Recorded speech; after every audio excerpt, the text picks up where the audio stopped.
जन्मालो त्याचे आजी फळ झाले साचे, तुम्ही सांभाळिले संती भय निरसले खंती. कृतकृत्य झालो इच्छा केली ते पावलो, तुम्ही सांभाळिले संती भय निरसले खंती. तुका म्हणे काळ, तुका म्हणे काळ आता करू न शके बळ, तुम्ही सांभाळिले संती भय निरसले खंती. पांडुरंगा करो प्रथम,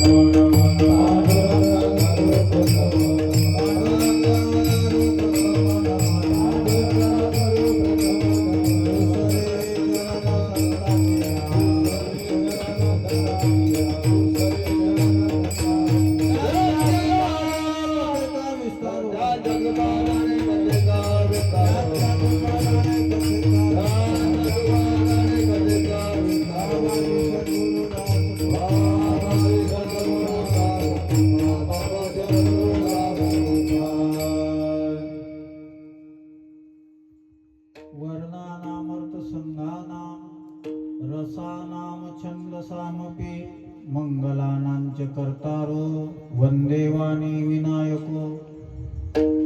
मनोजवं मारुततुल्यवेगं जितेन्द्रियं बुद्धिमतां वरिष्ठं वातात्मजं वानरयूतमुख्यं श्रीरामदूतं शरणं प्रपद्ये. चलत्कुण्डलं वसुनेत्रं विशालं प्रसन्नाननं नीलकण्ठं दयालं मृगाधीशचम्राम्बरं मण्डमालं प्रियं शङ्करं सर्वनाथं भजामि. नमो सद्गुरु तुकया ज्ञानदीपा, नमो सद्गुरु सच्चिदानंदरूपा, नमो सद्गुरु भक्त कल्याणमूर्ती, नमो सद्गुरु भास्करा पूर्ण कीर्ती. जयांचे केलिया स्मरण होय सकळ विद्येचे अधिकरण, तेची वंदो श्री चरण श्री गुरूंचे ते नमस्कारोनी आता विठ्ठला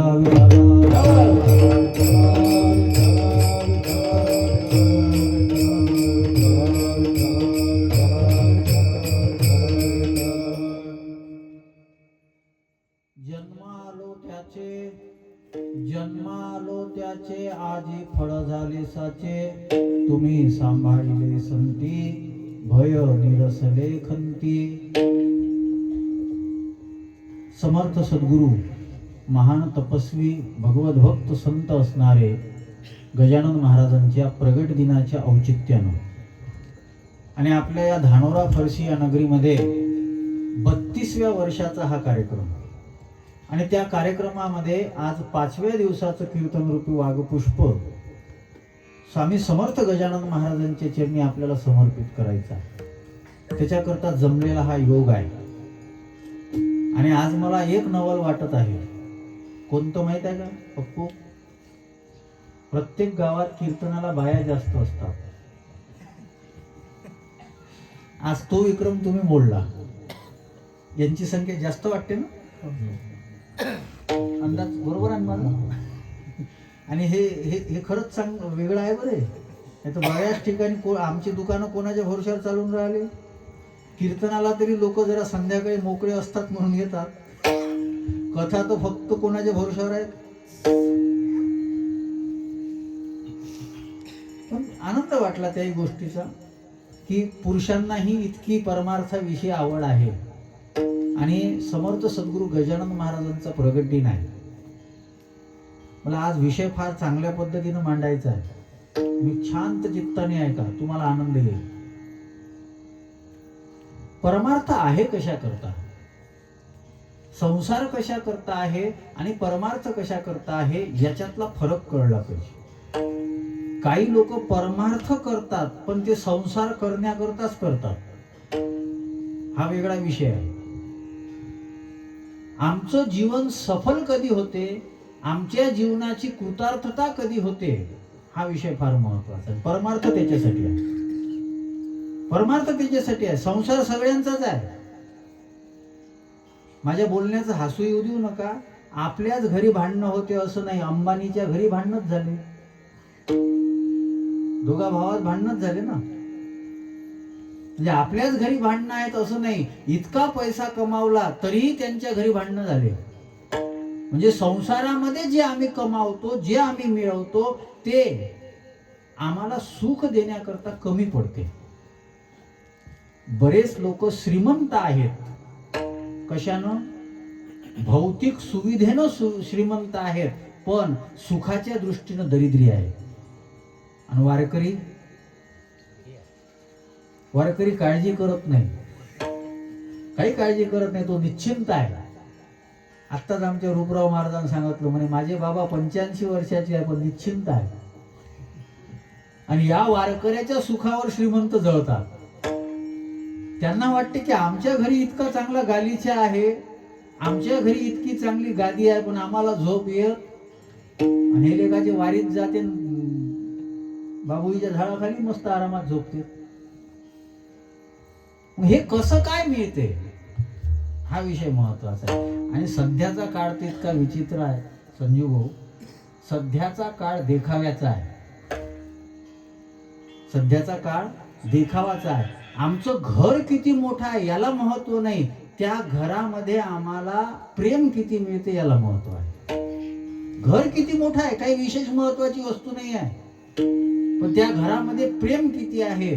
जर झोपडीमध्ये प्रेम असेल तर झोपडीमध्ये माणूस आनंदी आहे. आणि एवढं मोठं बंगला बांधून ठेवला, त्या बंगल्यातले लोक जर प्रेम देत नसतील तर काय परिस्थिती आहे. माझा मुद्दा आहे का बरं. एक वाक्य बोलतो, सध्या आम्हाला सुंदर दिसायचं आहे, स्वस्त आहो किंवा नाही हा वेगळा विषय आहे. विठ्ठला विठ्ठला.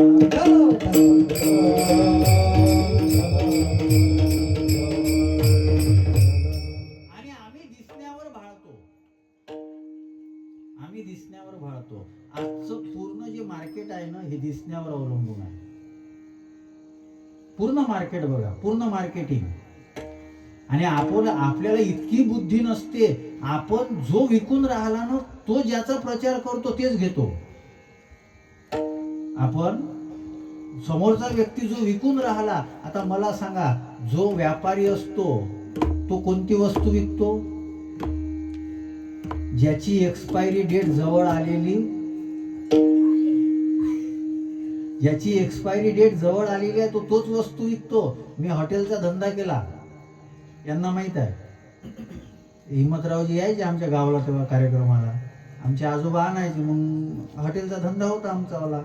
तर हॉटेलवाला तुम्ही जर तिथं गेलो तर तुम्ही त्याला जर विचारलं काय गरम आहे, तर तो खरंच प्रामाणिकपणाने सांगते का? तो कालची कचोरी गरम आहे असं सांगतो. कारण की त्याला कालची कचोरी पहिली विकायची आहे, कारण की ती एक्सपायर होणारी आहे. मला हॉटेलचं सांगायचं नाही आहे बरं. विठ्ठला विठ्ठला.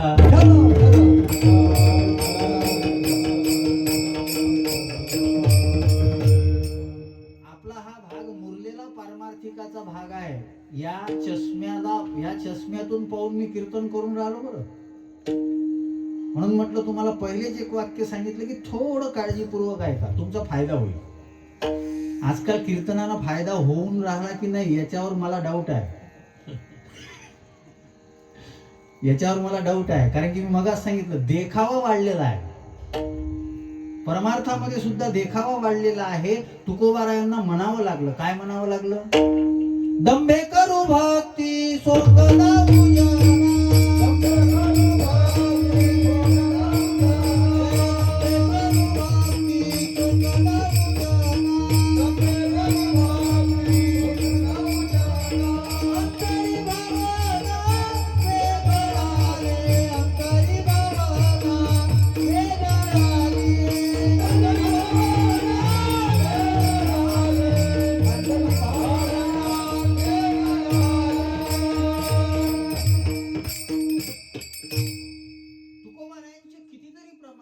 जेथे पाहे तेथे देखीचा पर्वत. देखीचा म्हणजे, आणि आम्ही त्या देखाव्यामध्ये भुलतो, आम्ही त्या देखाव्यामध्ये गुंततो आणि त्याच्यामुळे आम्हाला फल मिळत नाही. माझ्या अभंगाची भूमिका लक्षात घ्या बरं. आपण जी साधना करून राहिलो तीच साधना संतांनी केली. आम्ही वारी करतो, ज्ञानोबारायांनी वारी सांगितली, त्यांनी केली, त्यांनी सांगितली म्हणून आम्ही करतो. तुकोबारायांनी कीर्तन केली, आम्ही सुद्धा कीर्तन करतो. संतांनी पहिली भक्ती श्रवण सांगितली, आम्ही सुद्धा श्रवण करतो. पण संतांना किती मोठा लाभ भेटला आणि आपल्याला का लाभ भेटत नाही याचा विचार करणं गरजेचं आहे. हाच माझा आजचा मुख्य विषय आहे. आम्हाला आमच्या परमार्थाचं आत्ममूल्यांकन करता आलं पाहिजे. हा मुख्य विषय आहे. हा काल संध्याकाळी ठरला. कवठाकडूवरून जाता जाता आम्ही आमचे दहापुते काकांना आम्ही चर्चा करत होतो. त्यांना म्हटलं, काका, हा आत्ममूल्यांकन हा परमार्थाचा आत्मा आहे. आत्ममूल्यांकन हा परमार्थाचा आत्मा आहे आणि परमार्थामध्ये आपण कसे आहो हे दुसऱ्याला कळत नाही. दुसऱ्याला कळत नाही. आपण कसे आहो हे दोघालाच कळते. सांगू का कोणाला? एक परमात्मा आणि एक अंतरात्मा. आणि आपल्याला कळत नाही म्हणून आपण फसतो. आपण दुसरा कसा आहे याच्यावर जास्त लक्ष देऊन राहिलो. तुम्ही बघा ना, आपण दुसरा कसा चुकतो. एक जण तर आमच्या गावाकडे आहे मोठा माणूस, पण फक्त नावालेच मोठा आहे. माझ्यासारखा नाही बरं. नावाला म्हणजे तो मला म्हणे, माझ्याकडं पत्रिका आली तर मी काय चुकलो तेच पाहतो. माझ्याकडं पत्रिका आली, कोणती लग्नाची असेल, सप्त्याची असेल, तर काय चुकलं हेच पाहतो. बरं, जो पाठवणारा असतो तो कायच्यासाठी पाठवतो? म्हणजे त्याला आमंत्रण द्यायचं असते. बरं, यानं त्याच्यातला मुख्य मुद्दा लक्षात घ्यावा, आमंत्रण स्वीकारावं. हे म्हणे मी ते पाहत नाही, काय चुकते ते पाहतो. दुसऱ्याचं काय चुकते हे जो पाहतो तो सांसारिक आहे, आणि स्वतःचं काय चुकते हे जो पाहतो तो पारमार्थिक आहे. आणि तुकोबारायांनी म्हटलेलं आहे, माझे मज कळो येती अवगुण. माझे अवगुण मला कळायला सुरुवात झालेली आहे. आणि याच भूमिकेतून त्यांनी मांडलेला आहे. कोणतं? मितवानाथ अपराधी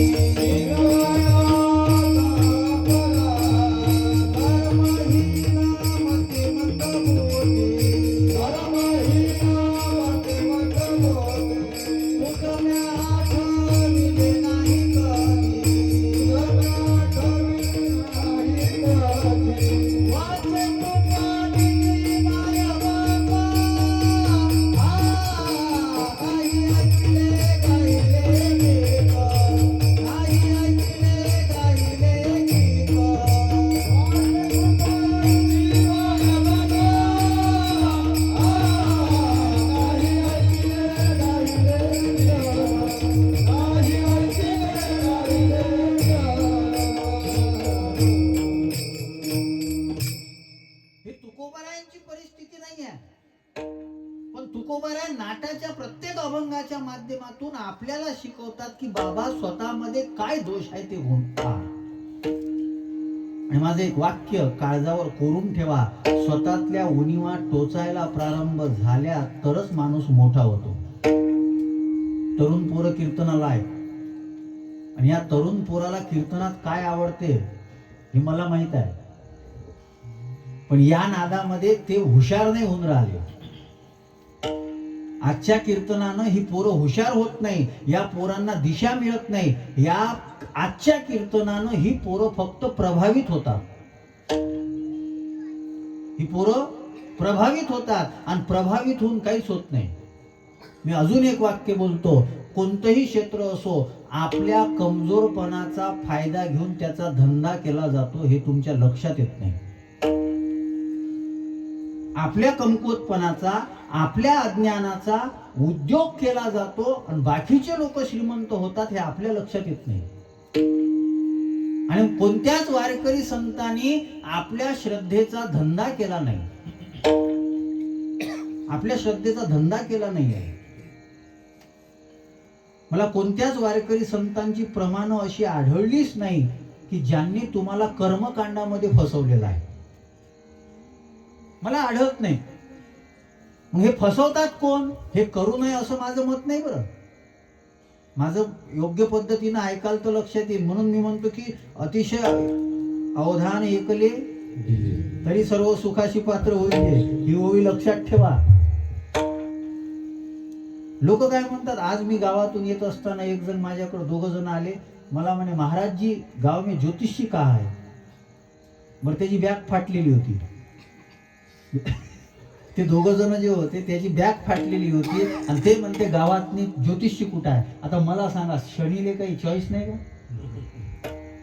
शनीला काही चॉईस नाही. या फाटल्या बॅगवाल्याच्या मागं लागल. ते अडाणी, अंबानी, टाटा हे नाही पाहाल का शनी? याच्या मागं लागल तो. हे खरं आहे का? खरंच लागल का त्याच्या मागं तो? भिकाऱ्याच्या मागं शनी लागल? देव आहे ना तो. विठ्ठला विठ्ठला.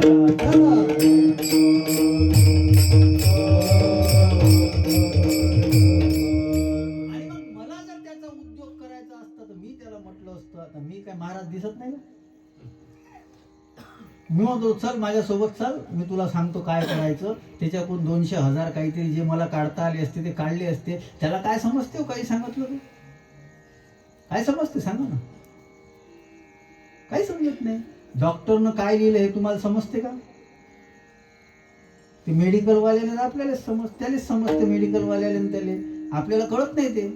आणि मग डॉक्टर आणि मेडिकल वाले याचा उद्योग करतात आणि आपलं शोषण करतात. आमच्या त्या काकाच्या मुलाचा रॉड काढला हातातला. त्या दिवशी मीच गेलो होतो घेऊन, रिकाम पण होतो. आणि परत जाता जाता सुट्टी जेव्हा झाली तेव्हा ते डॉक्टरनं गोळ्या लिहून दिल्या. मग मी त्या मेडिकलवाल्याकडे ते गोळ्याची चिठ्ठी दिली. त्याच्यातली एक गोळी माझ्या ओळखीची होती आणि मला माहित होतं ते केवढ्याची भेटते म्हणून. तिथं त्यानं त्या स्ट्रीपचे 120 रुपये सांगितले आणि 30 गोळी जनरिक मध्ये 30 रुपयात भेटली, 27 रुपयात. मी तिला म्हटलं तुम्ही असं का करता? तुम्ही असं का करता? ते म्हणे ब्रँड असते म्हणे, हे ब्रँड. आता मला सांगा, गोळीत कोणता ब्रँड असते का? ते काय कपडे होय का चष्मा होय? ब्रँड असते. या ब्रँडच्या नादात आपला बँड वाजते हे आपल्या लक्षात येत नाही. या ब्रँडच्या नादात आपला बँड वाजते हे आपल्या लक्षात येत नाही आणि असंच आपल्याला फसवलं जाते. तिनं ज्या गोळ्या मला डॉक्टरनं लिहून दिल्या होत्या त्या गोळ्या 1200 रुपयाच्या होऊन राहिल्या होत्या. मी बाहेर गेलो, जनरिक मेडिकलमध्ये गेलो आणि त्या गोळ्या फक्त 380 रुपयात भेटल्या. पैसे किती वाचले? किती वाचले?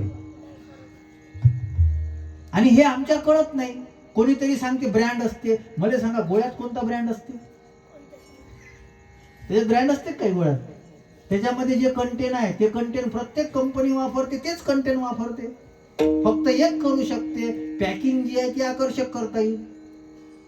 आणि पॅकिंगवर भुलणारे आपण आहोत.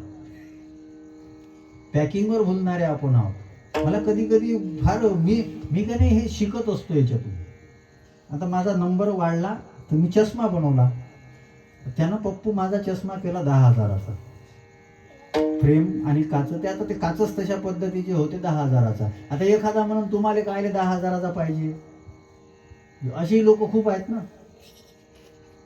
पण तो मी कमीत कमी खर्चात घेतला. तर मी तरी त्याला म्हटलं दादा, तू माझ्याकडून इतके पैसे घेऊन राहिला, असं काय याच्यात वैशिष्ट्य आहे? तर त्यानं मला दुसरा एक चष्मा दाखवला. ते म्हणे, महाराज जी आप बड़े आदमी हो और आपको ऐसी गलत चीज देना मुझे शोभा नहीं देता. मैंने बोले आपको जो दी है ना वो 3,000 रुपये कम करके दी हुई है. हमारे पास ऐसे ग्राहक है. त्यानं मला एक चष्मा दाखवला. तो चष्मा 33,000चा होता. माझा 10,000चा असून मजबूत होता, तो 33,000चा असून कमकुवत होता. पण घेणारे नाहीत का? ज्यांच्या कीर्तनातून काहीच शिकायला भेटत नाही त्यांना पैसे देऊनही आम्ही आणतो.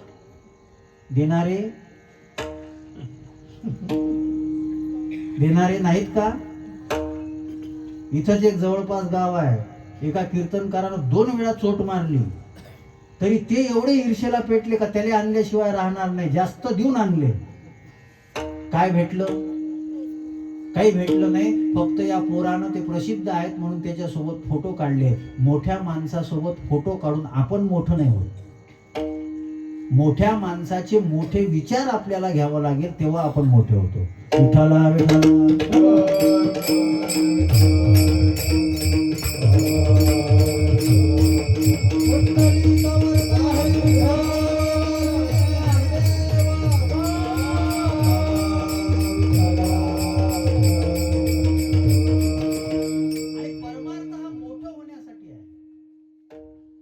मोठं व्हायचं आहे. आम्ही मोठं झालो पाहिजे. आम्हाला काय लहानच ठेवायचं आहे का? आम्ही मोठं झालो पाहिजे आणि मोठं होण्याची शक्ती आमच्यात आहे, पण आम्ही गुंतून आहोत. ज्ञानोबारायांनी 3 उदाहरणं दिलेली आहेत. बघा आपण कसे गुंतून आहोत. आपल्यामध्ये शक्ती आहे ती. एक उदाहरण आहे त्या भ्रमराचं. ते जे भ्रमर आहे त्याच्यामध्ये ताकद किती आहे? भ्रमर भेदे कोडे भलत ऐसे काष्ट. त्या भ्रमरामध्ये इतकी ताकद असते, इतकी ताकद असते की तो काय करू शकतो? तो काष्ट म्हणजे लाकडाला सुद्धा तो चिरू शकतो. पण तो कशात गुंतला? कमळाच्या फुलामध्ये. आणि कमळ जे असते एक सूर्यविकासिनी असते, एक चंद्रविकासिनी असते. सूर्य जेव्हा अस्त होतो ना, ते कमळ सुद्धा लोप पावते आणि ते झाकल्या जाते. त्या भ्रमराला वाटलं जाऊ द्या, थोडा वेळ थांबू, थोडा वेळ थांबू. ते झाकल्या गेलं. भ्रमर आतमध्ये आहे. मला सांगा, भ्रमरामध्ये ताकद नाही का? जर तो लाकडाला कोरू शकतो तर त्या कमळाच्या पाकळ्या काय काय मोठ्या असतात का? पण त्यानं कोरल्या. आणि त्यानं कोरल्या नाही. संध्याकाळी तिथे एक हत्ती आला आणि त्या हत्तीनं खेळता खेळता ते कमळ उपटलं आणि ते कमळ त्यानं चुरगाळून टाकलं. त्या कमळासोबतच तो भुंगाई चुरगाळला गेला. आपण विषयामध्ये असे आसक्त होतो. आपल्यामध्ये ताकद आहे. कोणती ताकद आहे आपल्यामध्ये? कोणती ताकद आहे? आयुष्याच्या साधने सच्चिदानंद पदवी घेणे, सच्चिदानंद पदवी घेणे, सच्चिदानंद पदवी घेणे. आयुष्याच्या साधने सच्चिदानंद पदवी घेणे, सच्चिदानंद पदवी घेणे, सच्चिदानंद पदवी घेणे. आमचा तुकोबारायावर विश्वास असेल तर या आयुष्याच्या माध्यमातून आम्हीही सच्चिदानंद पदवीपर्यंत जाऊ शकतो. कारण की तुकोबाराय गेलेले आहे. रामेश्वर शास्त्रीनं म्हटलं, आरती तुकारामा स्वामी सच्चिदानंद मूर्ती. ते झाले ना सच्चिदानंद मूर्ती. आणि त्यांची अपेक्षा आहे लोकांनी तसं व्हावं. आपण होत. दुसरं उदाहरण ज्ञानोबारायांनी दिलं. उदाहरण बघा किती गोड आहे. आणि तुमची इच्छा होती की आज ज्ञानेश्वरीचं प्रवचन व्हावं, होती ना? मी जे अभंग घेतला ना ते ज्ञानेश्वरीतूनच, ज्ञानेश्वरीच्या पारायणातूनच तुकोबारायांना ही कवित्वाची स्फूर्ती झालेली आहे. नाही का ज्ञानेश्वरी? दुसरी उदाहरणं देत नाही, ज्ञानेश्वरीतलीच उदाहरणं देतो. शुक नळिके. जो शुक म्हणजे पोपट आहे, तो कशावर बसला? नळिकेवर बसला. आणि ती नळी फिरली. ती नळी फिरल्यानंतर पोपटाला काय वाटलं? नळीनं मला आधार दिलेला. पोपटाला नळी सोडून उडता येत नाही का? पण तो उडतो का? मला पोपटाचं नाही सांगायचं. अजून तिसरं त्याच्यापेक्षा चांगलं उदाहरण देतो तुम्हाला. माकडाचं उदाहरण आहे. माकडाला जेव्हा पकडतात ना सर्कसवाले, तेव्हा ते काय करतात माहित आहे? एका मडक्यामध्ये फुटाणे टाकतात. आणि फुटाणे टाकल्यानंतर माकड ते फुटाणे पकडण्याकरता येते. आणि तो माकड काय करते? ते फुटाणे घेण्याकरता त्या मडक्यात हात टाकते. हात टाकल्यावर मुठ्ठी बांधते. हात बाहेर निघत. बरं त्याला काढता येत नाही का? त्याच्यासाठी काय करावं लागते? मुठ्ठी. असे बरेच माकडं आहे का ज्याला वाटते सगळं आपल्या मुठ्ठीत आलं पाहिजे. मुठ्ठी जर त्यानं सोडली तर तो मोकळा होणार आहे. मुक्त होता परी बळे झाला विठ्ठला विठ्ठला.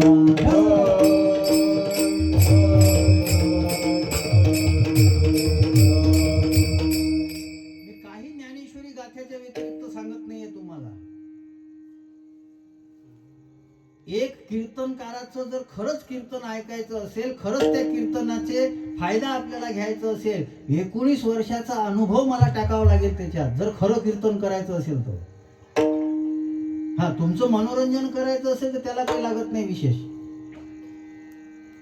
आणि आम्ही या माध्यमातूनच आमचं शोषण होऊन राहिलो.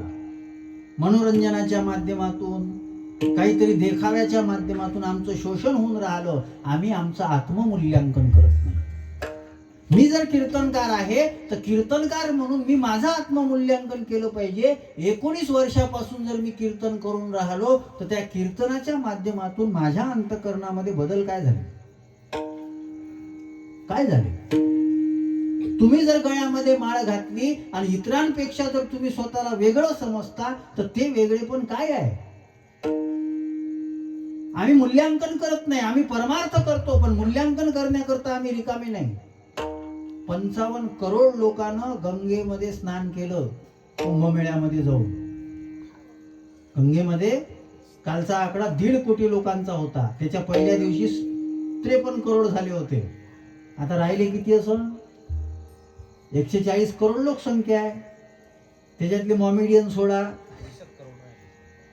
राहिले आता अजून महाशिवरात्री पर्यंत आहेच. मला तर वाटते फक्त मीच राहतो जायचा, बाकी सगळेच जाऊन येतात. आणि चांगली गोष्ट आहे, आपल्या भारताच्या आस्थेचं एक चांगलं मेसेज जगामध्ये गेला, याच्याबद्दल मला आनंद आहे. पण गंगेमध्ये स्नान केल्यानंतर पाप जाते ही आपली भावना आहे.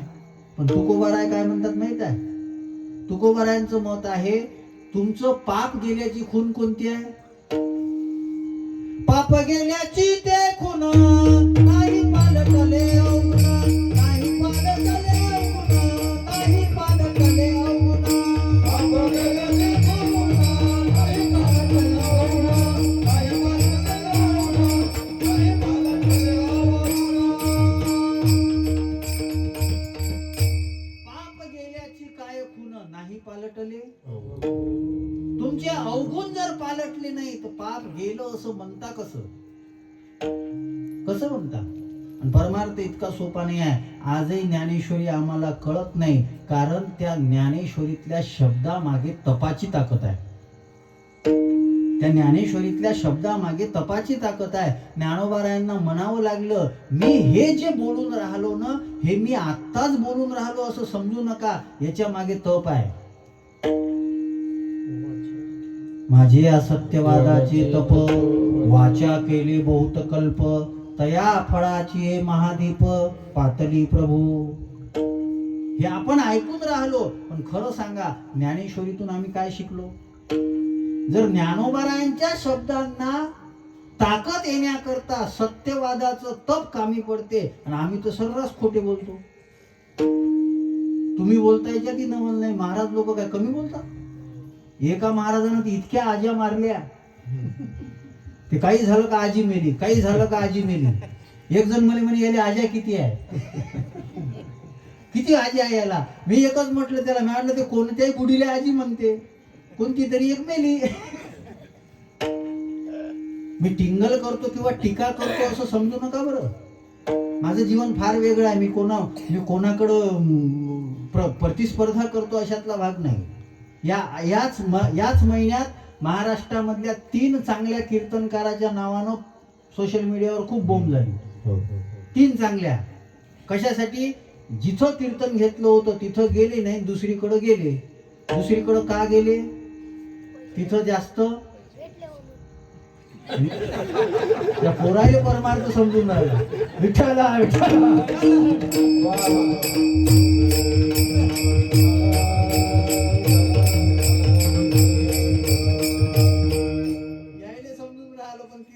नाही समजत. आणि त्या तिघाच्याही नावानं सोशल मीडियावर खूप चर्चा झाली.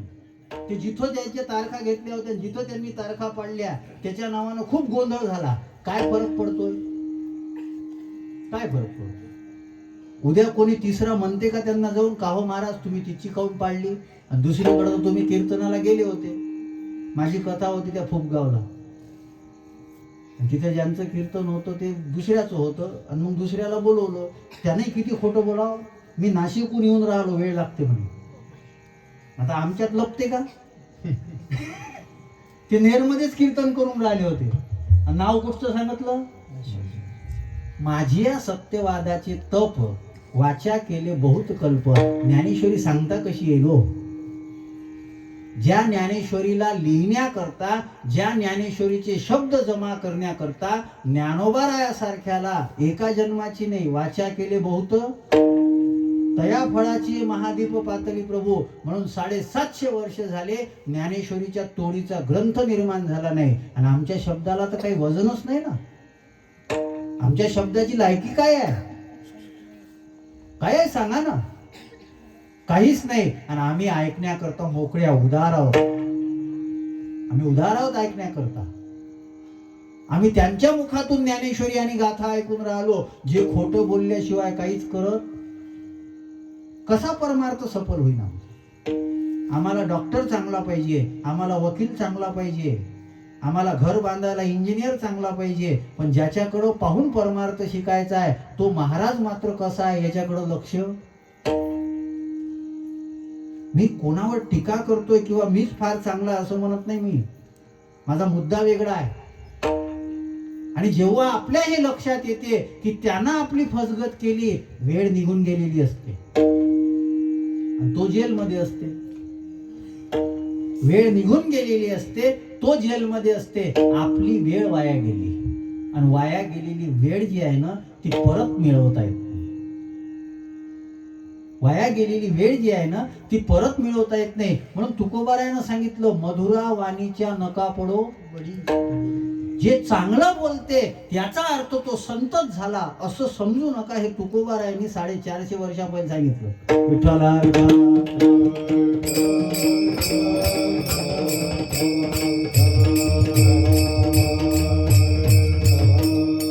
सत्य बोलणं हा परमार्थाचा प्राण आहे.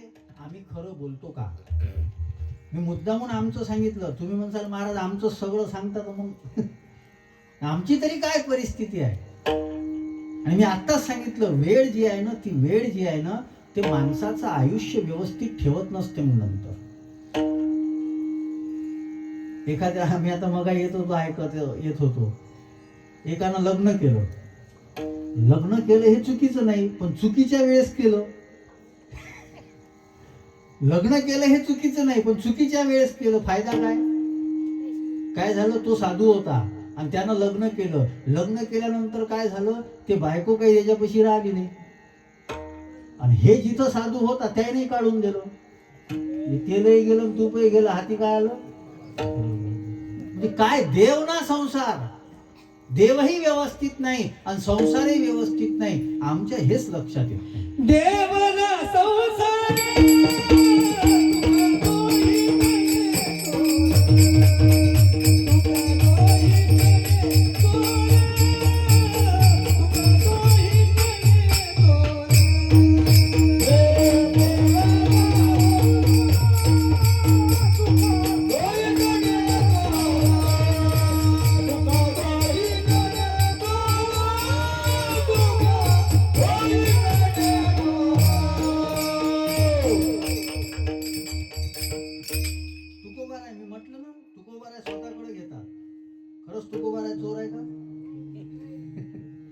तुकोबाराय स्वतःकडे घेतात. आणि तुम्ही सगळ्या संतांचे अभंग पहा, सगळ्या संतांनी स्वतःला म्हटलेलं आहे.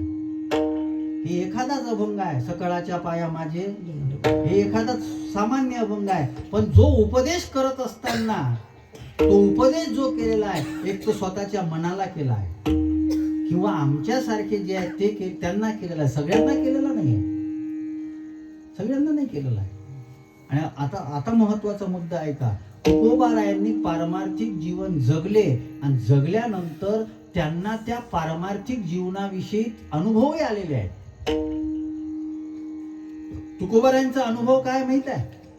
तुकोबाराय तर म्हणतात, धन्य मनवी न इहे लोकी भाग्य आम्ही तुका आम्ही भाग्यवान आहोत की आम्ही तुकोबारायांना पाहिलं. हा तुकाराम महाराजांचा अभिमान नाही आहे, हा तुकाराम महाराजांच्या स्वतःच्या जीवनाविषयीचा आत्मविश्वास आहे. माझं जीवन इतकं चांगलं आहे. तुकोबाराय म्हणतात की माझं जीवन कसं आहे, तुका आकाशा आमचं काय जीवन आहे सांगा. बरेच लोक म्हणतात आम्ही इतके वर्ष वारी केली, बदल काय आहे? आम्ही इतके वर्ष झाले सप्ताह करून राहिलो, परिणाम काय आहे? काय परिणाम आहे सांगा ना. हा विचार आम्ही कधी करतो? आम्ही शेती करतो आणि शेती केल्यानंतर किती पैसे लावले आणि किती आले याचा ठोकताळा करतो, पण परमार्थ करत असताना मात्र करत नाही. आम्ही 1.5 तास जर कीर्तनाला, 2 तास जर आम्ही कीर्तनाला देऊन राहिलो तर त्या कीर्तनकाराचं ऐकल्यानंतर आपल्या जीवनामध्ये कोणत्या उणिवा होत्या, त्या उणिवा आपल्याला शोधता आल्या का नाही याचं मूल्यांकन जर तुम्हाला करता येत असेल तर कीर्तन श्रवण सफल आहे. नाही तर काय उपयोग नाही. नाही तर सप्ते चालू आहे खाणे पिणे झोपणे. विठ्ठला विठ्ठला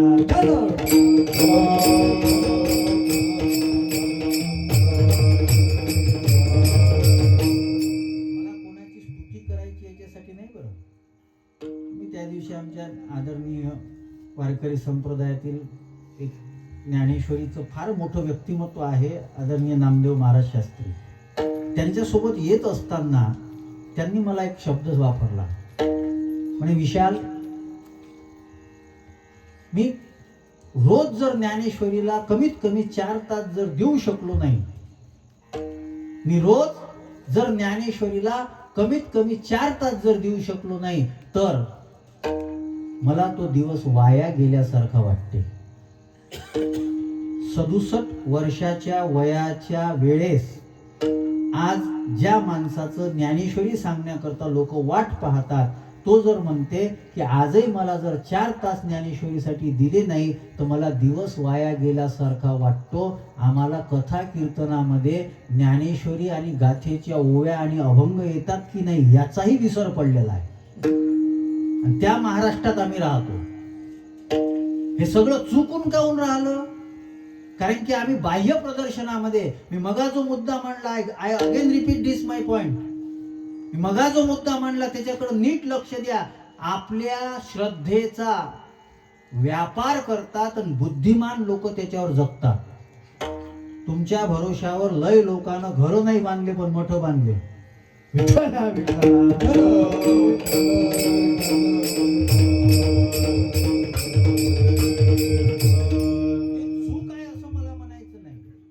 त्याच्यातून परमार्थाच्या दृष्टीने काय फायदा आहे, हा माझा मुख्य विषय आहे. हे कृती केलीच पाहिजे. आज मंदिरांची गरज आहे. लोक म्हणतात महाराज मंदिर किती होऊन राहिली, होऊ दे ना. मंदिर हे संस्काराची केंद्र आहेत. सप्ताह हे संस्काराची केंद्र आहे. आज हे 4-4, 5-5, 10-10 वर्षाची पोरं इथं बसून राहिले, कदाचित उद्या याच्यातल्याला चांगले संस्कार मिळतील, एखादा कीर्तनकार होईल. यांना इतकं शांत बसवता येते का कुठं? मायबाप कटायले. हे इंग्रजी शाळा कायच्यासाठी आहे माहित आहे? हे लेकरं घरी सुधे राहत नाही, तिथं नेऊन गुंतून द्या. हे घरी सुखानं राहत आहेत त्याच्यासाठीच आहे. नाही तर 3 वर्षाच्या पोराला कुठं शाळेत नेत असते का? विठ्ठला विठ्ठला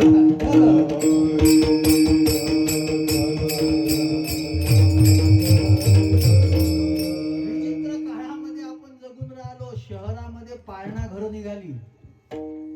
आईला वेळ नाही मुलाला सांभाळण्याकरता. पाळणा घर, त्या पाळणा घरात नेऊन पोराला टाकून देतात आणि संध्याकाळी घेऊन जातात. काही दिवसानं तर वागवतील का नाही हाही प्रश्नच आहे. कुटुंब व्यवस्था उद्ध्वस्त होत चालली, संस्कार खतम होत चालले. माझा एक महत्वाचा प्रश्न आहे. त्या दिवशी मी आमच्या दारव्याला गजानन मंदिरामध्ये एक अमूल्य ठेवा नावाच्या तिथच्या मंदिराला 25 वर्ष झाली. त्यांनी त्या पुस्तकाचं विमोचन माझ्या हस्ते ठेवलं होतं. मी तिथे एक मुद्दा मांडला होता, बघा पटतो का तुम्हाला. जेव्हा राम मंदिर बनल्या गेलं तेव्हा सगळ्यांनी आनंद साजरा केला, पण या भारतामध्ये अशाही औलादी होत्या का ज्यांनी म्हटलं की इथं जर दवाखाना बांधला असता तर जास्त फायदा झाला असता. नव्हते का असे? होते ना. कोण होते? मुस्लिम होते, ख्रिश्चन होते, नाही, कोण होते? आजही तुम्ही बघा, मला राजकारणाचं घेणं देणं नाही बरं. तो लालू प्रसाद म्हणते कुंभमेळा वगैरे कुछ सही नाही होता. लेका चारा खाऊ खाऊ बुद्धी भ्रष्ट झाली, तुले कोणतं चांगलं दिसल? तो संजय राऊत, संजय उवाचचा भाऊ, त्याचं नाव काय? एक सुनील राऊत. त्यानं क्लिअर सांगितलं, स्पष्ट मीडियाच्या याच्यावर बोलला. तो स्पष्ट बोलत असताना बोलला, मी सुद्धा 2 दिवस अलाहाबादला गेलो होतो, पण मी गंगेमध्ये स्नान नाही केलं, कारण दुसऱ्याची पाप मला चिटकली असती. या अवलादी कमी नाहीत ना भारतात, कमी नाहीत ना या. मी त्याला उत्तर देतो, अरे गंगेत स्नान व्हावं अशी तुझी बुद्धीच झाली नाही, कारण की पापी आहे ना तू पापी आहे ना, त्याच्यामुळे गंगेनं तुला येऊ नाही दिलं. गंगेनं आतमध्ये येऊ द्यावं याच्यासाठी तर पुण्य लागते ना हो. कोणालाही गंगा आतमध्ये येऊ देते का? मंदिराचा फायदा काय आहे? मी साधा प्रश्न विचारतो. आज तुम्ही शाळेमध्ये जर गेलो तर तुमची जात विचारली जाते, लिहावं लागते. तुम्ही कास्ट सर्टिफिकेट काढा, जात लिहावी. तहसीलमध्ये कोणतंही कागदपत्र काढा, जात लिहावी. तुम्ही दवाखान्यात जा, जात लिहावी. तुम्ही कुठेही जा, नोकरी करता जा, इंटरव्ह्यू करता जा, जात विचारली. मंदिर एकमेव ठिकाण आहे जिथं कोणाची जात विचारली जात नाही, आणि त्यांनी अक्कल सांगू नये, हे मंदिराचं सगळ्यात मोठं काम आहे. कोणाला विचारली जाते? आणि हे लोक शहाणपण शिकवतात का मंदिरातून जरा असं चांगलं काम झालं पाहिजे. तुम्ही पाहिले को ढुपट काढून राहिले सगळं. किती विचित्र परिस्थिती आहे. माझा मुद्दा लक्षात घ्या बरं, मी इकडे कशासाठी आलेलो आहे तर आमच्या आस्थेचं एक तर काही लोक त्याच्यामध्ये भ्रम निर्माण करून आम्हाला अंधश्रद्ध करतात, आणि काही लोक असे आहे की त्या श्रद्धेचा बाजार करून त्याचा उद्योग करतात. मग आम्ही शहाणं होण्याकरता काय करावं लागेल? काय करावं लागेल? तुकोबाराय म्हणतात की आम्ही जो आहे, आमचं जीवन इतकं चांगलं आहे, आम्ही धन्य म्हणवी नाही हे लोकी लोक. बरं, स्वतःला धन्य म्हणतात असं नाही, ज्यांनी अभंग बुडवले ते सुद्धा काय म्हणतात? धन्य तुकोबा समर्थ समर्थ.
रामेश्वर शास्त्री ज्यांना अभंग बुडवायला लावले होते त्यांनी धन्य म्हटलं.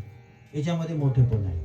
आणि वारकरी संप्रदायाचा पाया आणि वारकरी संप्रदायाचा कळस ज्यांनी त्रास दिला ना, त्यांनी आरती केली, याच्यामध्ये त्यांचं मोठेपण आहे. स्वतःविषयी तर त्यांना माहित आहे, आणि हे का झालं माहित आहे? त्यांच्या अंतःकरणामध्ये याच्याविषयी सल निर्माण होतो. तुकोबारायांचा अजून अभंग आहे नाटामध्ये, मज ते हासतील संत जिही देखिले मूर्तिमंत म्हणून उद्वेगले चित्त हाच भक्त ऐसा. मी भक्त आहे असा दिसतो, पण मी भक्त आहे की नाही याचा अनुभव मात्र मला होत नाही. आत्ममूल्यांकन. विठ्ठला विठ्ठला विठ्ठला.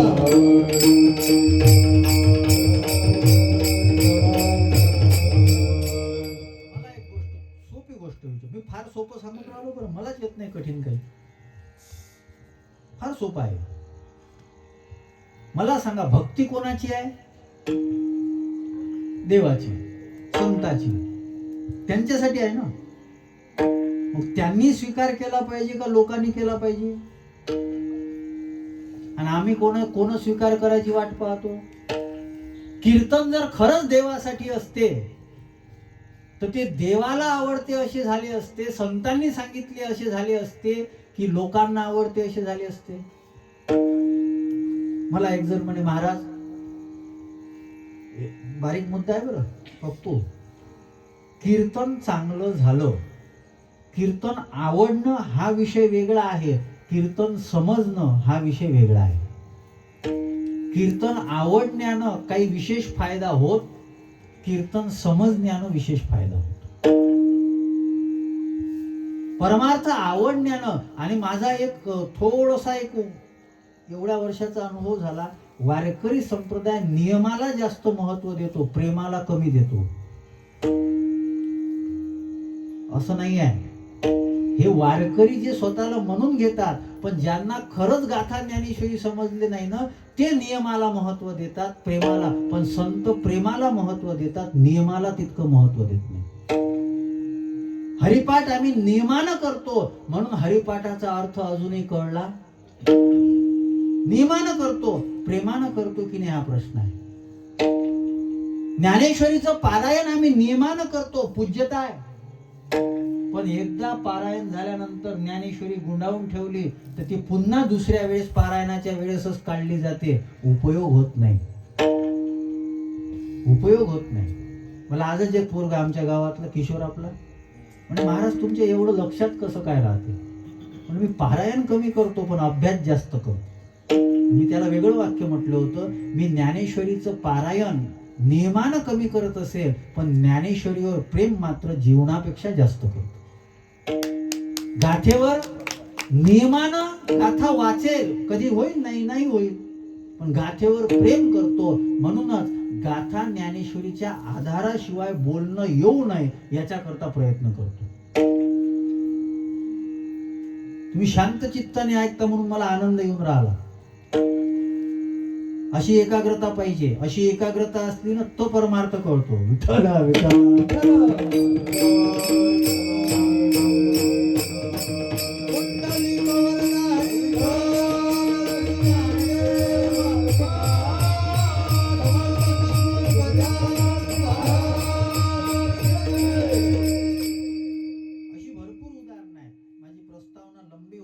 थोडीशी मला माहित आहे, पण तरी मुद्दा तोच महत्वाचा आहे. अभंग सोडवला किंवा नाही, अभंग सोडू नका. सोडवल्या नाही गेला तर चालेल, अभंगाची भूमिका जरी लक्षात आली तरी खूप मिळवलेला आहे. मी महाभारतातलं उदाहरण सांगतो तुम्हाला. आपला स्वभाव कसा असतो. गांधारी ती कृष्णाला शाप देते की तू युद्ध का थांबवलं, तू जर युद्ध थांबवलं असतं तर माझे 100 पोरं गेले. शाप दिला ना गांधारी ना कृष्णाला. आता मला खरं सांगा, कृष्णाची चूक होती? चूक कोणाची होती? कोणाची चूक होती? दुर्योधनाची होती. आणि दुर्योधनाची होती म्हणजे पर्यायानं आई बापाची होती, धृतराष्ट्र आणि गांधारी. आता हे तर आंधळ होतच. कोण? हिचं काम काय होतं? जर आपला पती आंधळा आहे आणि मुलांवर व्यवस्थित लक्ष देऊ शकत नाही तर हिचं काम काय होतं? हिनं डोळस राहायला पाहिजे होतं ना. हिनं डोळे बांधून आणि शाप कोणाला दिला? भगवान कृष्णाला ती शाप देते की ज्या पद्धतीनं माझा वंश संपला ना त्या पद्धतीनं तुझाही वंश संपेल. चूक कोणाची आहे? हे आत्ममूल्यांकन आहे. गांधारीनं आपल्या मुलाला आपण सांभाळू शकलो नाही हा दोष कृष्णावर ढकलला. खरं सांगा, कृष्णानं प्रयत्न केले नव्हते का? पांडवाला फक्त 5 गावं द्या, प्रयत्न केले नव्हते? आता दुर्योधन जर म्हणतो की तुम्हाला 5 गावं सोडा, सुईची नोक ठेवण्याकरता जितकी जागा लागते तितकी जागाही मी देत नाही. दुर्योधनाच्या अहंकारामुळे कौरव नष्ट झाले आणि त्या अहंकाराला पोषण करण्याचं काम जर कोणी केलं असेल तर धृतराष्ट्रानं केलं. स्वतःचा पती आणि स्वतःचा मुलगा चुकीचा वागतो, पण दोष जर गांधारी कृष्णाला देते तर ही परंपरा आहे. तिनं स्वतःच्या आतमध्ये पाहायला पाहिजे होतं की आपलं काय चुकतं. आम्ही परमार्थ करतो, मग परमार्थ केल्यानंतर आतमध्ये डोकावून पहा. आतमध्ये ज्ञानोबाराय तुकोबाराय डोकावून पाहतात, आणि तुकोबारायांनी डोकावून पाहिल्यानंतर तुकोबाराय आत्ममूल्यांकन करत असताना स्वतःच्या जीवनाविषयी अभिप्राय देतात पहिल्या चरणात. जन्म आलो त्याचे, जन्म आलो त्याचे, जन्म आलो त्याचे,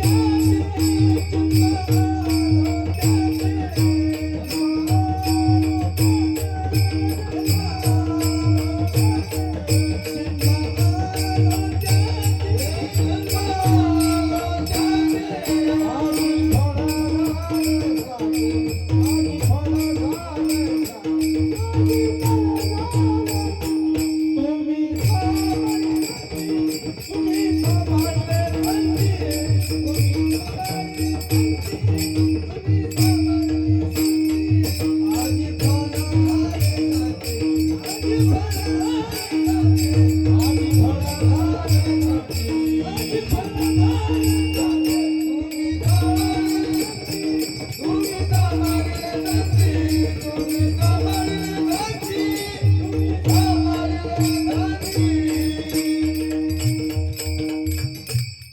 जगद्गुरु तुकोबाराय स्वतःच्या जीवनाचं आत्ममूल्यांकन करतात, आणि आत्ममूल्यांकन केल्यानंतर त्यांचे शब्द बाहेर निघतात. या अभंगामध्ये उपदेश नाही, कोणताच उपदेश नाही, पण परमार्थ कशा करता करावं या अभंगाची भूमिका लक्षात घ्या. कशा करता माळ घालावी, कशा करता वारी करावी, कशा करता गाथा वाचावा, कशा करता ज्ञानेश्वरी वाचावी, तर एकच, हे सगळं केल्यानंतर आपल्याला आपल्या जगण्याविषयीचा आदर वाढावा. तुकोबाराय म्हणतात, जन्मा आलो याचे त्याचे आजी फळ झाले. माझा जन्माला येऊन फायदा झाला, बऱ्याच लोकांचा होत नाही. फायदा होण्याकरता जन्माकडं तितक्या डोळस दृष्टीनं पाहावं लागते.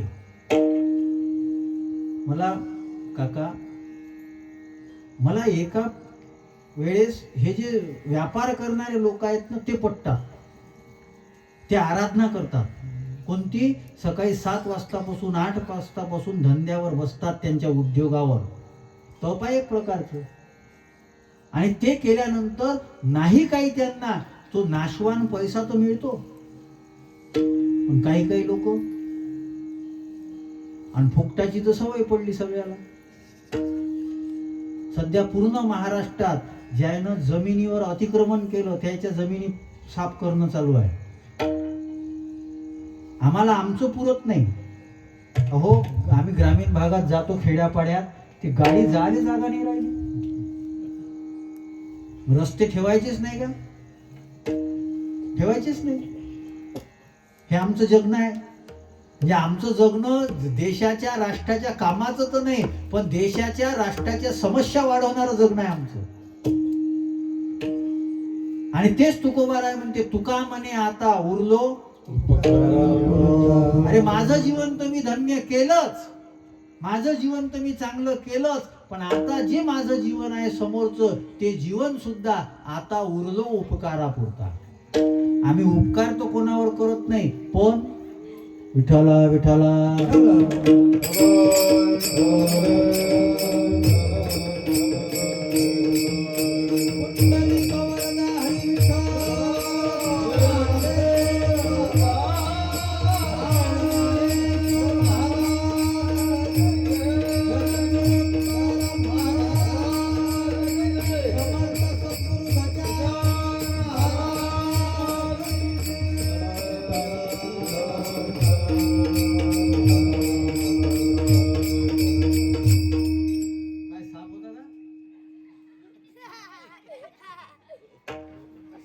काय होतं? हा, खिटुकल्यासाठी एवढं विठ्ठला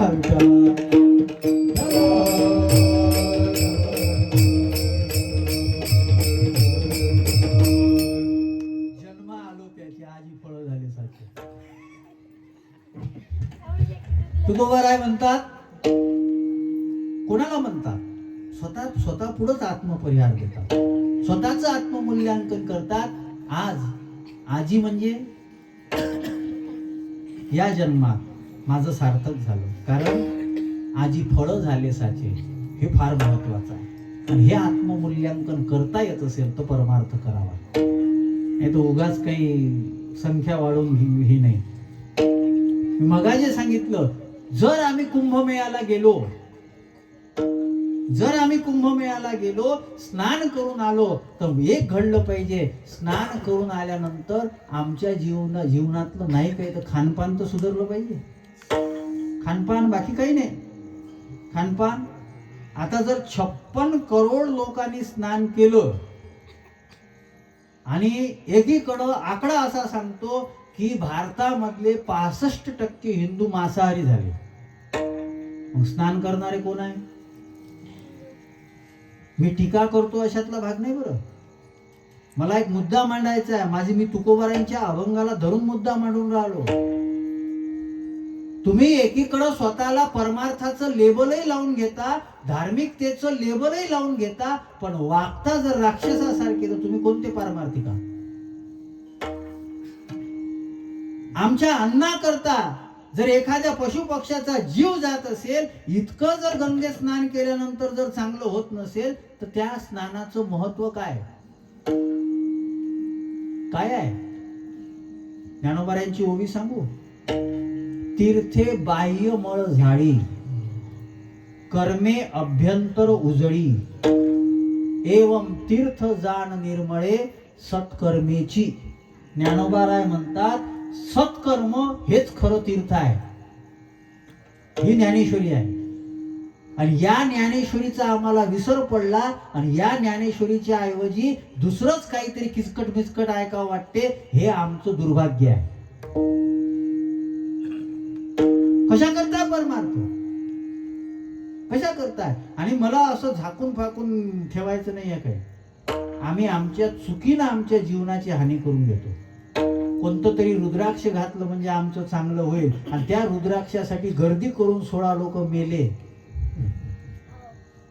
गेलं कशासाठी होते? हे चांगलं व्हायसाठी. आणि चेंगराचेंगरी होऊन खरंच चांगलं झालं.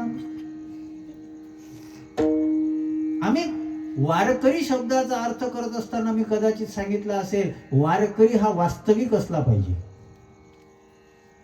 ठीक आहे, ज्यांचे आरोग्य चांगलं आहे त्यांनी जावं.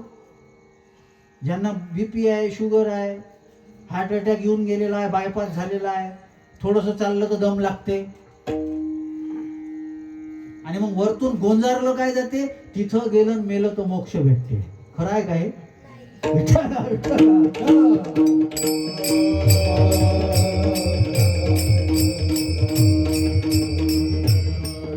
म्हणून मी मुद्दा कोणता मांडला होता याच्याकडे लक्ष द्या बरं.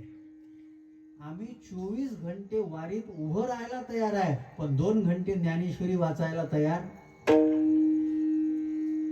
नियमाला महत्व देऊन राहिलो, प्रेमाला महत्व देत नाही. अरे ज्ञानेश्वरी जर तुम्ही वेळ दिला तो विठ्ठल समजतो. त्या पंढरपूरच्या विठ्ठलाचं दर्शन जे आहे ना, ते दर्शन केवळ 2 सेकंदाचं असेल, 10 सेकंदाचं असेल, पण ज्ञानेश्वरी जर तुम्ही वाचली आणि ज्ञानेश्वरीनं जर तुम्हाला कृपा केली ना, विठ्ठल तुमच्या हातात येतो. शब्दातून ब्रह्म हातात देणारे शब्द म्हणजे ज्ञानेश्वरी. विठ्ठला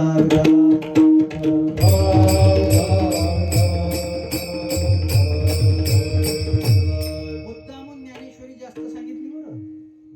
3 वेळा फोन आला आमच्या उमाटे काकाचा, प्रवचनाची इच्छा आहे सगळ्यांची.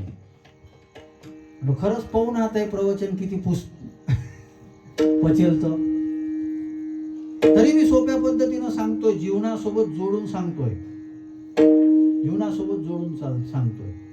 आमचं जीवन सफल झालं की नाही, मी माझ्याही दृष्टीनं विचार करतो. आणि आम्ही दुसऱ्या गोष्टीमध्ये फसलेलो आहोत. ज्ञानेश्वरीतली फार सुंदर ओवी आहे, ऐका. फार सुंदर दृष्टांत ज्ञानोबारायांनी दिला. टिंगल म्हणून नाही आहे बरं कोणाची, किंवा काही त्याचा चुकीचाही अर्थ करू नका. एक वेश्या आहे, आणि ती वेश्या स्वतःला विकते. आणि ती वेश्या स्वतःला विकत विकत म्हातारी झाली. ती वेश्या स्वतःला विकत विकत म्हातारी झाली. आता तिच्याकडे येणारे लोक स्वतःला विकत असताना शरीराला काळाची मर्यादा हे लक्षात घ्या. स्वतःला विकत असताना शरीराला काळाची मर्यादा आहे हे लक्षात आलं पाहिजे. तिच्या ते आलं नाही, आता शरीर साथ देत नाही. मग तिनं काय केलं? आपलं सौंदर्य वाढव म्हणजे कुरूपता लपवण्यासाठी जे केलं जाते त्याला आजच्या भाषेत मेकअप म्हणतात.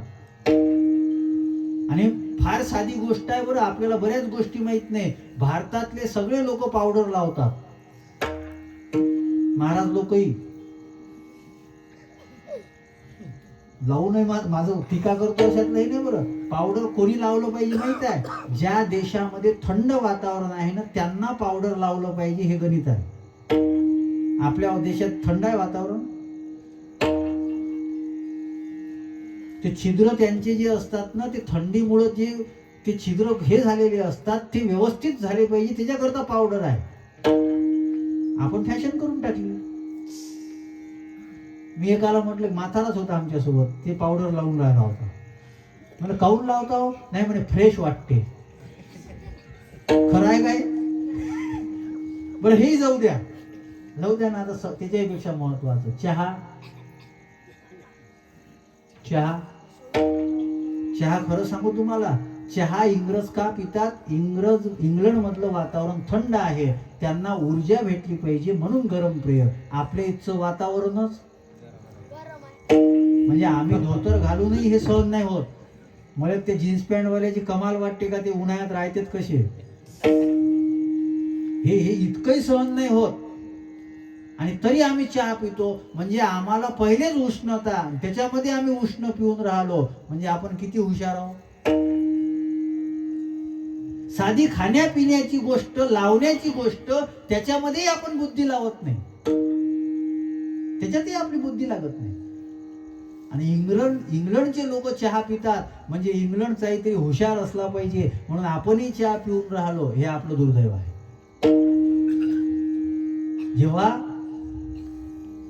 भारत स्वतंत्र होत होता ना तेव्हा एका शाळेमध्ये एका विद्यार्थ्याला प्रश्न विचारला होता. कोणी? सरोजिनी नायडू यांनी, की बाबा भारताची राणी कोण आहे? भारताची राणी कोण आहे? त्या विद्यार्थ्यानं लगेच उत्तर दिलं होतं, कारण की त्यावेळेस राणी व्हिक्टोरिया जी होती ती इंग्लंडची राणी होती आणि भारत कोणाच्या ताब्यात होता? त्यानं सांगितलं भारताची राणी व्हिक्टोरिया आहे. सरोजिनी नायडू यांनी सांगितलं असं बोलू नको, भारताची राणी सीता माता आहे. आमच्या पोरांना ते पारतंत्र्य त्याचा प्रभाव पडला होता म्हणून जी आपल्यावर आक्रमण करून आपली राणी झाली होती तिला आम्ही राणी म्हणतो. आणि जी सीता आपल्या आस्थेचं प्रतीक आहे, पतीच्या सुखाकरता, पतीवर प्रेम करण्याकरता, पतीची सेवा करण्याकरता जी राजमहाल सोडून वनामध्ये जाते, त्या सीतेबद्दल आम्हाला माहिती नाही. जन्मा आलो आजी फळं झाले हे शिकल्यानंतर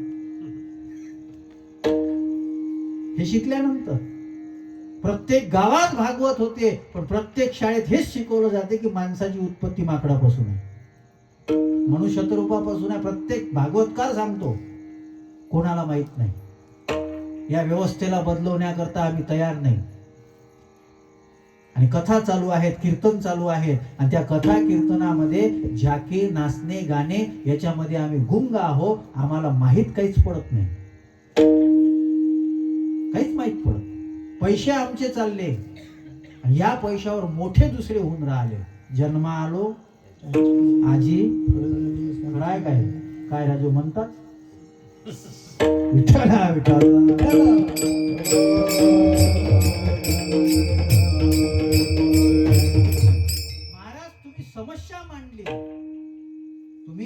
समस्या मांडली, तुकोबारायांचा अनुभव सांगितला, पण तुकोबाराय हे जे स्वतःचं आत्ममूल्यांकन करतात आणि आमचा जन्म सफल झाला असं म्हणतात, नेमकं तुकोबारायांच्या जीवनामध्ये काय झालं?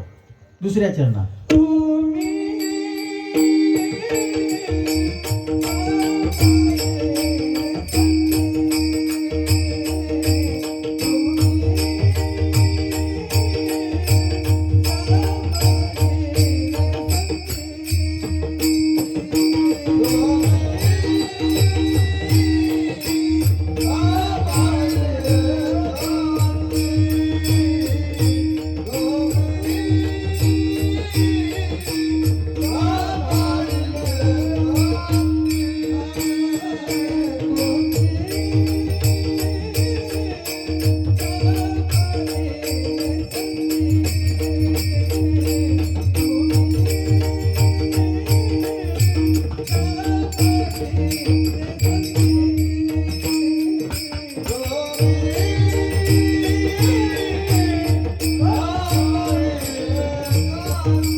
प्राप्त झालं. आणि कसं झालं? तुम्ही सांभाळिले, संतांनी आम्हाला सांभाळलं.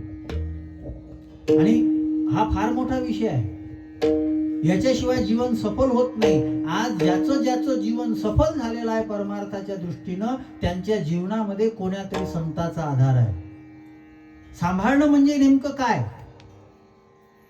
काय सांभाळणं म्हणजे नेमकं काय?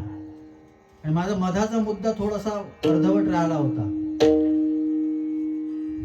रेषा, तारुण्य संपलेला आहे. मग तिनं काय केलं? मेकअप केला. आणि मेकअप केल्यानंतर ती सुंदर दिसू लागली. केस पांढरे होते ते काळे केले. हे सगळं तिनं केलं. पण मला सांगा, ज्ञानोबाऱ्यांनी ती ओवी वेशेसाठी वापरली असं तिथं दिसते, पण त्याच्याकरती गोवी परमार्थिकासाठी वापरली. अंग बोल माखोनी तपे, अंग बोल माखोनी तपे, आपण आपी जे विके, विकिले जे आपण आपे. अंग पारमार्थिक कोणाला म्हणायचं? कोणाला म्हणायचं? आपण सामान्य लोक कोणाला म्हणतो? वारकरी कोण? ज्यानं गंध, ज्याच्या गळ्यात, ज्यानं टोपी. आता इतकं हेच आहे का वारकरी? अंग बोल, आमची स्वतंत्र इमेज तयार केली जाते आणि त्या इमेजलाच आम्ही साधू म्हणतो. आतमध्ये काय आहे हे पाहायला जात नाही. रामायणातलं उदाहरण आहे प्रसिद्ध. सीतेनं कोणाला साधू मानलं? रावणाला. आणि जो लक्ष्मण खरा साधू होता, 14 वर्षापर्यंत ज्यानं फक्त पायाकडंच पाहिलं, तोंडाकडं पाहिलं, त्याला कुठं काढलं? त्याला काढून दिलं. आणि साधू कोणाला मानलं? जर सीता जर असं चांगलं गंध वगैरे लावणार आणि माळा घालणाऱ्याला जर साधू म्हणून त्याच्या पाया पडते, आपण कोण आहोत? आणि मग तुम्हाला ज्ञानाची गरज नाही आहे, तुम्हाला वैराग्याची गरज नाही आहे. तुम्हाला काय पाहिजे? बहिरंग. आणि बाह्य जग वेगळं असते आणि आंतर जग वेगळं असते. आंतरिक जगात जो जगतो तो संत आहे. आणि बाह्य जगामध्ये जो जगतो तो दिसायला जरी संत असला तरी तो व्यावहारिक आहे.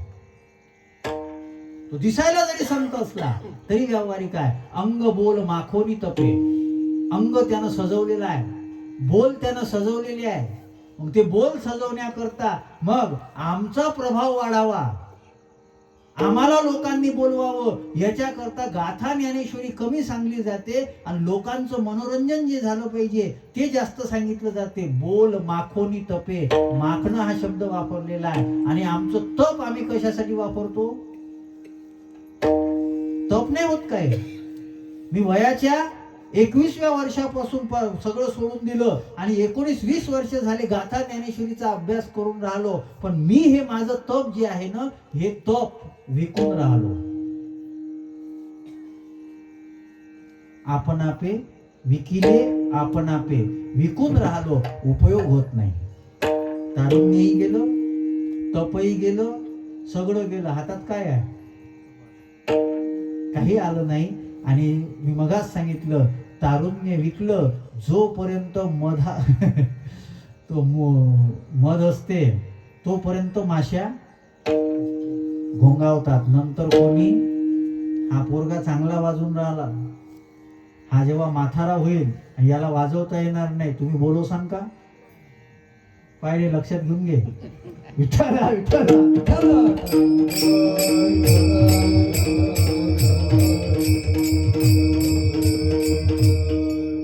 हे लक्षात आलं पाहिजे. कारण की बाह्य जग जे आहे ना ते स्वार्थाचं आहे. बाह्य जग स्वार्थाचं आहे आणि तिथं स्वार्थाचाच विषय आहे. महाराज नवल वाटते मला कधी कधी. ज्ञानोबारांनी ओवी लिहिली, नवसीये होते माझी या निधनी ते. ज्यांनी घर बांधलं ना तो जर माथारा झाला आणि लवकर जर मरत नसेल ना, घरातलेच लोक म्हणतात आपले सगळे कामं अटकले, हे मरत काऊन नाही लवकर. एक बुडा मरत नव्हता, ते आमचे मित्र आहे. ते म्हणे आमचा आबाजीराजू लय दिवसाचा खाली टाकला पण मरूनच नाही राहिला. बरं, सगळी इस्टेट त्यानं वाढवलेली आहे, सगळं त्यानं निर्माण केलेलं आहे आणि त्याच्या मरणाची वाट पाहिली जाते. हे स्वार्थ आहे. आपण विकून राहिलो स्वतःला. हे जे गुंतलेलं आहोत आपण विकून राहिलो स्वतःला. आणि खरा संबंध जो आहे, ज्याचे आपण अंश आहोत, त्याच्याकरता मात्र आम्ही काहीच करत नाही. पण हे लक्षात कधी येते? संतांनी सांभाळल्यानंतर. संतांनी सांभाळलं पाहिजे. तुकोबारायांनी पूर्ण गाथेमध्ये कोणतीच तिथी लिहिली नाही. पूर्ण गाथेमध्ये कोणतीच तिथी लिहिली नाही, पण एक तिथी लिहिलेली आहे. कोणती? ज्या दिवशी संतांनी अंगीकार केला. केला अंगीकार तुका माने, तुका माने, केला अंगीकार तुका माने, केला अंगीकार तुका माने, केला अंगीकार तुका माने. माग शुद्ध दशमी पाहुणे गुरुवार,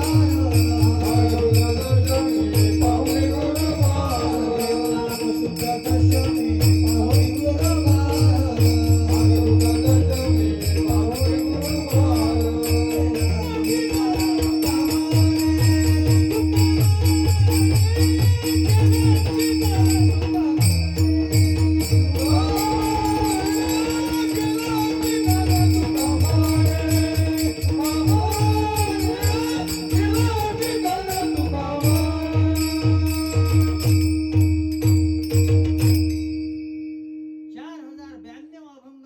तुकोबारायांचे आहे.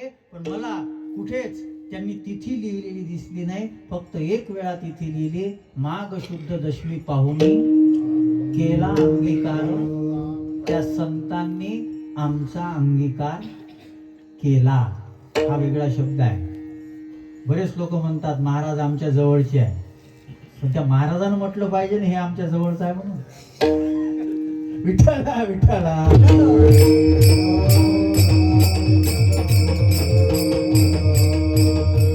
आम्ही गावोगावी कीर्तनाला जातो आणि कीर्तनाला गेल्यानंतर बरेच लोक फोटो काढतात. फोटो काढतात ना, मग काढले पाहिजे. बरं, सलमान खान शाहरुख खान सोबत जर काढता तर धर्माचा प्रचार करणाऱ्या कीर्तनकारासोबत का नाही काढावे? काढले पाहिजे, हे हरकत नाही. पण मग ते फोटोचा वापर कशासाठी करतात ते? मी महाराजाची तारीख घेऊन देतो, असे कसे येत नाही? म्हणजे मी नौकर आहोत त्याचा?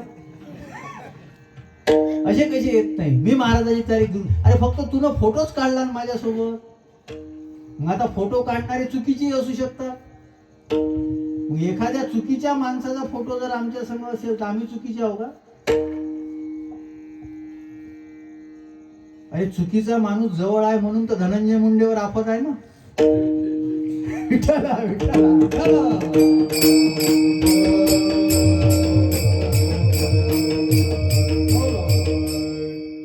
पण तो वेगळा विषय आहे. मला सांगा, मला माहित आहे का, आता माझ्यासोबत रोज कीर्तन झाल्यावर 15 मिनिटं फोटो सेशन चालते. ह्याच्यात बरेच जण फोटो काढतात, तर माझी ती जबाबदारी आहे का? त्यांचा तो भाव आहे, त्याला मी आदर देतो. अरे संतांनी आमचा स्वीकार केला पाहिजे, हा विषय आहे. आम्ही म्हणू संत आमचे महाराज जवळचे आहे, महाराज जवळचे आहे. आणि एक गोष्ट लक्षात ठेवा, खरा संत कोणाच्या जवळही नसतो, कोणाच्या दूरही नसतो. कोणाच्या जवळ नसतो, कोणाच्या दूर नसतो. आमच्यासारखा महाराज कोणाच्या जवळ का राहतो? आम्हाला काळजी आहे ना पुढच्या वर्षीची, तारखीची. त्याच्यामुळे मग आम्हाला म्हणावं लागते, हे यांच्यामुळं आम्ही तुमच्या इथं येऊ शकलो नाही, तर मी कुठं तारीख देत नाही. मग काय लिहायला इथं? आणि आम्ही याच्यामध्ये फसतो. ते होते म्हणून महाराजांनी तारीख दिली, ते होते म्हणून महाराजांनी तारीख दिली. हे डेकोरेशन करावं लागते. आणि या डेकोरेशन मध्ये फसल्यानंतर आपला व्यवहार होतो. असं नाही, आम्हाला खऱ्या संतांनी सांभाळलं पाहिजे. ज्ञानोबारायांची भूमिका काय आहे? हे विश्वची, हे ज्ञानोबारायांनीच म्हणावं. बरं, आपल्याला तर अनोळखी माणूस घरात आला तर आपण म्हणतो तू कुठचा होय रे? आणि हे विश्वाची माझे घर, हे ज्ञानोबारायांच्या मुखात शोभते. पण ज्ञानोबारायांनी अंगीकार तुकोबारायांचा केला. तुका आकाशा हे हृदयचे ते हृदय घातले, याला सांभाळणं म्हणतात. ज्ञानोबारायांनी ज्ञानीची व्याख्या सांगितली. हे समस्त ही श्री वासुदेव ऐसा प्रतीती रसाचा. सगळीकडे परमात्मा आहे हे माझी प्रतीती आहे. आणि तुकोबारायांचं तेच आहे. तुकोबाराय म्हणतात मी वासुदेव हे हृदयचे ते हृदय घातले हे सांभाळणं आहे. विठ्ठला विठ्ठला.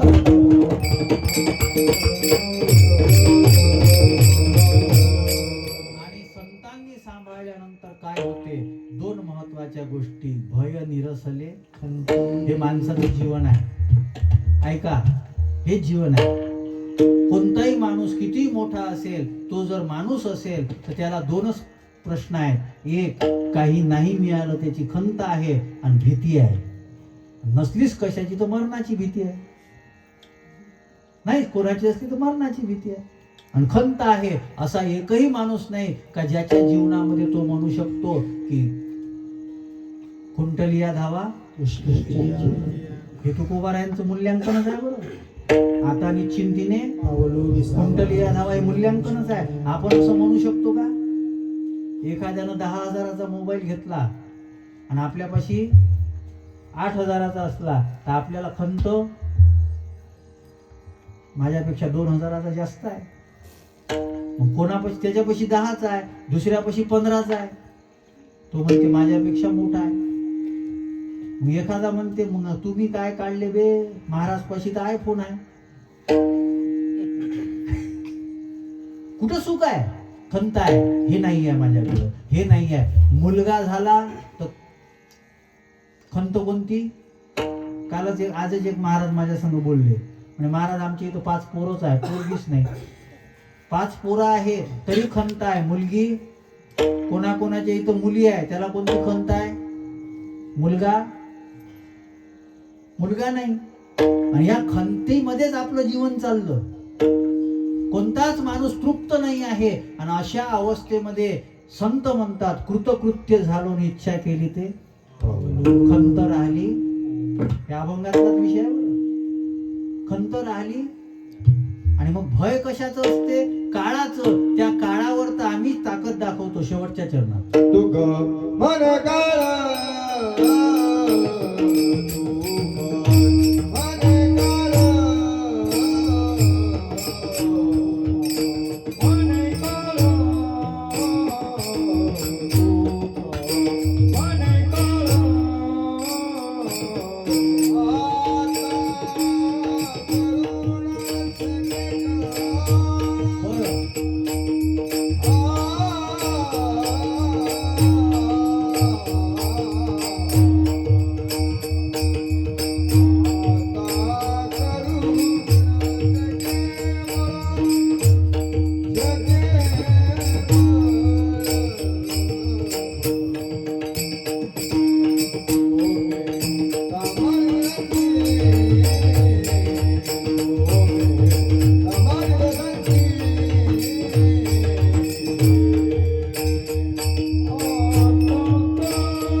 सगळ्यात मोठं भय असते काळाचं.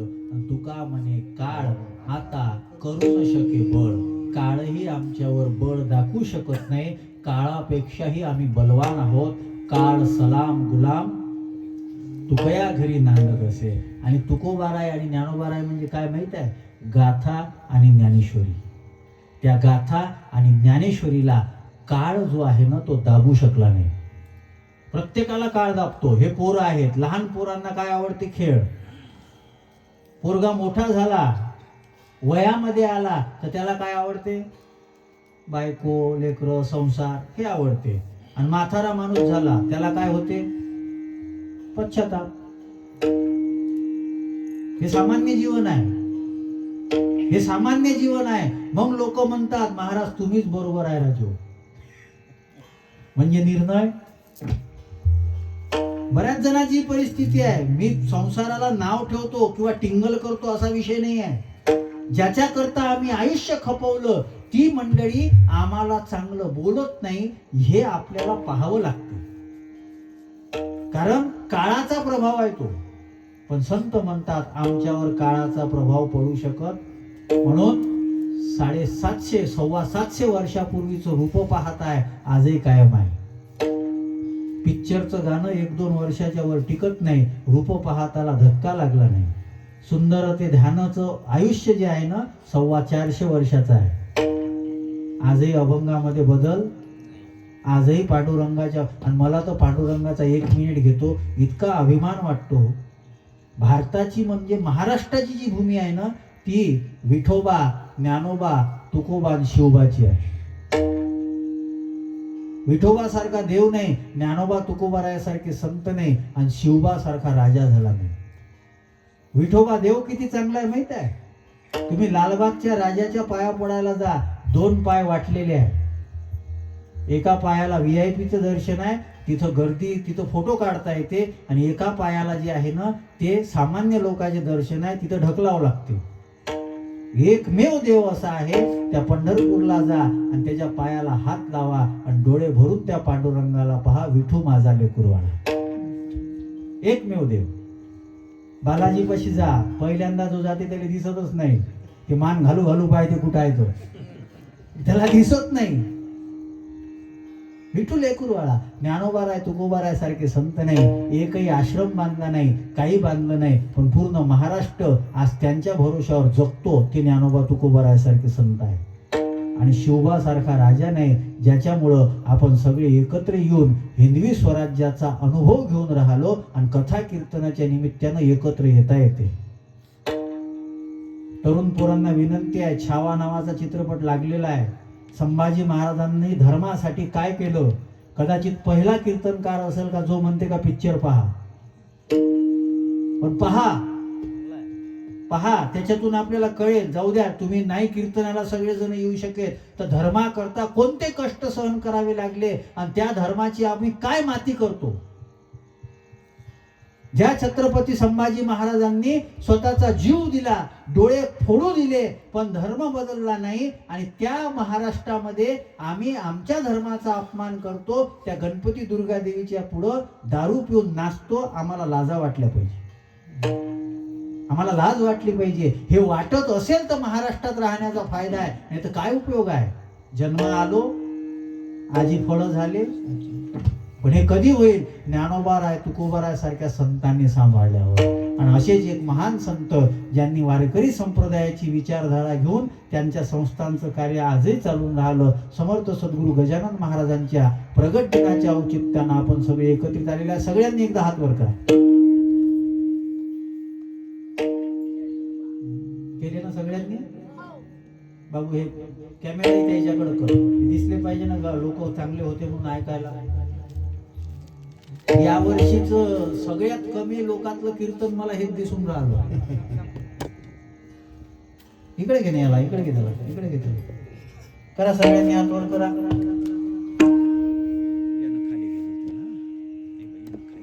जेवढं पाहिजे तेवढं ठेव, फिरवत राहा.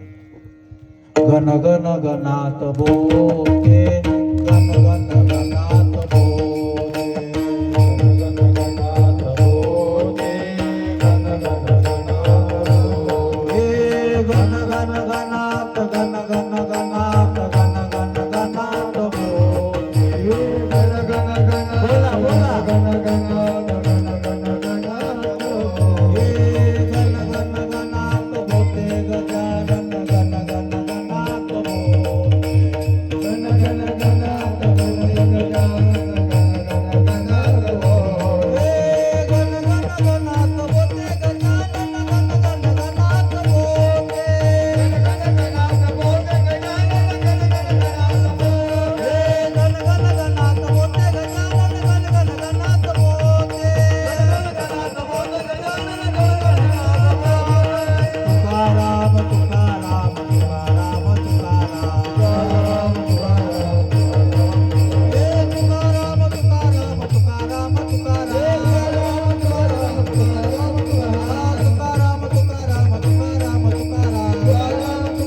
समर्पित करतो. आमचे उमाटे काका आणि आपल्या संस्थांचे अध्यक्ष पाटेकर दादा यांच्या निमंत्रणातून इथे येण्याचा योग आला. समस्त गावकरी मंडळी, मला त्या दोघांचीच नावं माहीत आहे आणि दरवर्षी तेच फोन करतात, बाकी काही नाही. सगळ्यांविषयी तितकाच आदर आहे. आपण संतांनी सांगितलेल्या मार्गानुसार परमार्थ केला तर आपलंही जन्म सफल होईल. याच्याकरता हे आत्ममूल्यांकनाचा मुद्दा आज मांडलेला आहे. कदाचित काही गोष्टी लगेच लक्षात आल्या नसेल.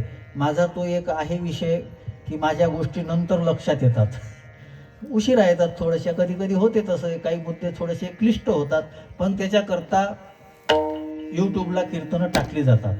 हे कीर्तन यूट्यूबला टाकलं जाईल. अशी बरेच विषयाची वेगवेगळी कीर्तन आहे. खरंच जर परमार्थ कळावा असं वाटत असेल, काही परमार्थातले गूढ तत्व कळावे, कारण की ज्ञानदेवा गुढ, ज्ञानदेवी गुढ ज्ञानगम्य निवृत्तीने हे गुरु परंपरेनं आपल्याला मिळते. त्या वारकरी संप्रदायाच्या परंपरेने हे देण्याचा प्रयत्न केलेला आहे. पुनश्च सगळ्या महाराज मंडळींना खूप खूप धन्यवाद. झालेली सेवा समर्थ सद्गुरू गजानन महाराजांच्या चरणी समर्पित करून वाणीला पुन्हा विराम. जय विठ्ठल.